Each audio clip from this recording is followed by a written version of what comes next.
अस्सलाम वालेकुम students, hope you are doing well. 10th class की न्यू बुक जैसे कि आपको पता है कि आ गई है, हम इसका सिलेबस स्टार्ट करने लगे हैं। क्वेश्चन नंबर 2 स्टार्ट हो रहा है, उसको देखते हैं। उसमें क्या है, right in term of iota. ये हमें क्या है, नंबर दिए गए हैं।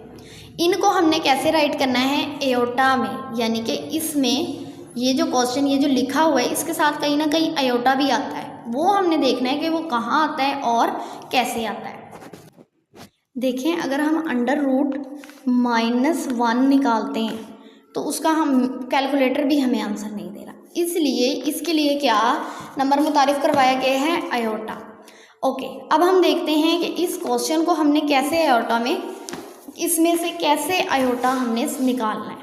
देखें, अगर हम -4 को मल्टीप्लाई करते हैं -1 × 4 तो क्या आंसर आएगा, -1 × 4, 4 1 आर 4, 4 के साथ कोई साइन नहीं है, इसका मतलब प्लस का साइन है, प्लस माइनस माइनस आ रहा है ना भाई। तो हम इसको आयोटा में सेट करने के लिए क्या कर रहे हैं, -1 × 4। अब ये अंडर रूट के नीचे हैं, हम दोनों नंबर्स के अंडर रूट अलग अलग कर सकते हैं, लेकिन सेंटर में क्या आना है, मल्टीप्लाई। अब -√-1 किसके इक्वल होता है, आयोटा के इक्वल। अगर आपको ये बात भूल जाए तो आपने कैसे इसको याद रखना है, आयोटा स्क्वायर किसके इक्वल होता है, -1 के इक्वल। अगर इन दोनों के ऊपर स्क्वायर रूट ले लिए जाएं, स्क्वायर स्क्वायर से कट गया, ये वाला तो नहीं ना कट सकता, तो आयोटा किसके इक्वल आ गया, √-1 के इक्वल। ओके, अब √-1 किसके इक्वल था, आयोटा के इक्वल। और 4 का स्क्वायर क्या होता है, 4 का स्क्वायर रूट क्या होता है, 2। अब पहले नंबर राइट करें फिर आयोटा राइट करें, क्योंकि कॉम्प्लेक्स नंबर कैसे राइट होते हैं, x + y आयोटा। तो आप इसी शेप में इसको राइट करें, तो ये हमारे पास क्या आ गया, 2 + 2 आयोटा। यही हमारा क्या है, आंसर। नेक्स्ट है हमारे पास क्वेश्चन नंबर 2 का पार्ट नंबर 2। इसमें से हमने देखना है कि आयोटा कहाँ लगना है। चलें देखते हैं हम इसको। देखें, हमारे पास क्वेश्चन नंबर 2 का पार्ट नंबर 2 क्या था, 3 - √-7। अगर हम -1 को 7 से मल्टीप्लाई करते हैं तो क्या आंसर आता है, -7।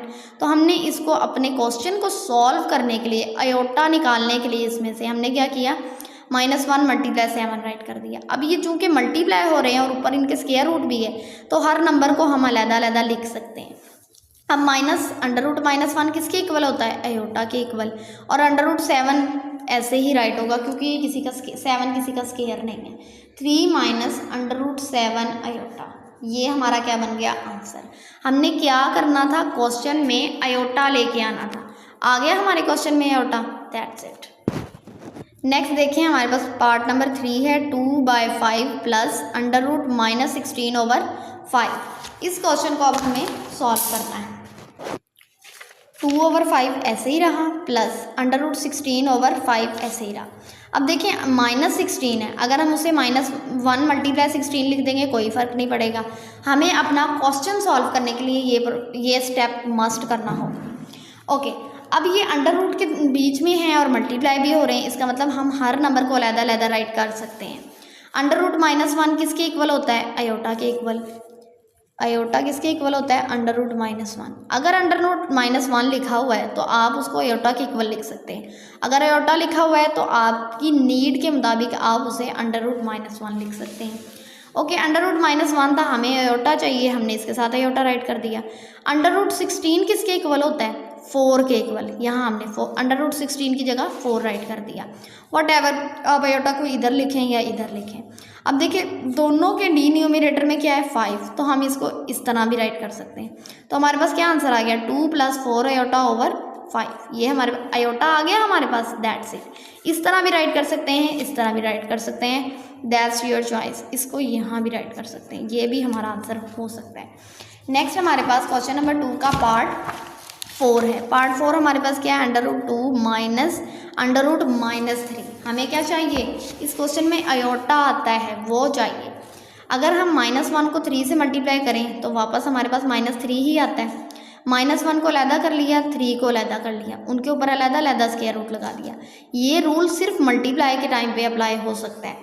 ओके, अब ये √2 ऐसे ही आ गया माइनस, अब ये किसके इक्वल होता है, आयोटा इक्वल √-1। तो -1 की जगह पे हम आयोटा लिख सकते हैं, आयोटा लिख दिया। √3 ऐसे ही राइट कर दिया, √2 माइनस इसको इधर कर दिया, इसको इधर कर दिया, दैट्स इट, ये हमारा आंसर है। God bless you.